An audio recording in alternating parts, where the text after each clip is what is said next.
So nice, Kathy, to finally have some sunshine here in the 9 backyard. Whew, and we got a lot of it too. I have Ben Randall with the Associated Landscape Contractors of Colorado. We were out here talking about, of course, the events of yesterday. You were actually kind of out there, and today your crews have been just out there working hard, trying to clean everything up, right? Oh yeah, we have a lot of down trees, fallen branches. We're trying to get all of them cleaned up and removed so that everyone can get back to normal. Yeah, exactly. And so now maybe people are looking ahead to the weekend saying, I want to get back into my garden, into my yard, but we have had unprecedented amount of water around here. I mean, it has just been wild, anywhere between 4, 5, 6 inches.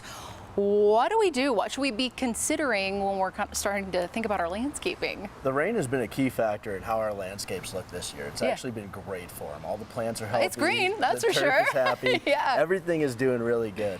But there's some things that you want to take into consideration right now, which would be pruning back your plants that have overgrown due to the excessive amount of water. Yeah. Going through and checking on your irrigation to make sure that it's all functioning correctly, because as we get into those hotter months, that's going to cause you a lot of problems if you don't have your irrigation system functioning correctly. It can all be green now, but we get into a hot month, 2 days of that can kill everything. Yeah. Which, I mean, I feel like I've been talking to some people and they're like, I haven't even turned on my sprinkler system yet because we've had so much rain. Looking at that extended forecast though, the heat, the sunshine, everything can dry up so fast. So what should we be doing as far as our irrigation system goes? I know you brought some stuff here too. Yeah, so the irrigation system needs to be checked at least weekly or bi-weekly. Oh, wow. You really can't get to it weekly.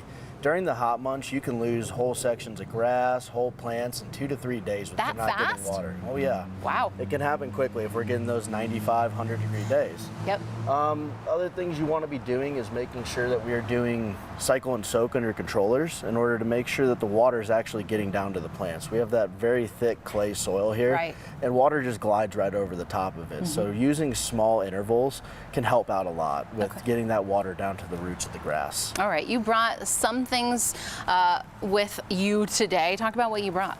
So we've got a rain sensor here, and a rain sensor is something that can help people out a lot right now. If you were to have your irrigation system at your house, on the fence. You stick it out on the fence, you stick it out on the eave of the house, and if it gets moisture coming in here, it'll shut off the whole irrigation system so you don't waste any water. Yeah, genius. Which is extremely important, especially with how much we're worried about conserving water nowadays.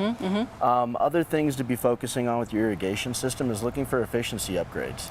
You can go through, have a contractor come out, and they can typically save you anywhere from 25 to 50% on your irrigation bill. That's huge. Depending on how bad your system is or how old it is. Okay. So there's a lot of different factors that go into that, and I would recommend that you contact a professional to figure out what's going to be the best option for you. I shouldn't do that myself. You can try. No, you can always try.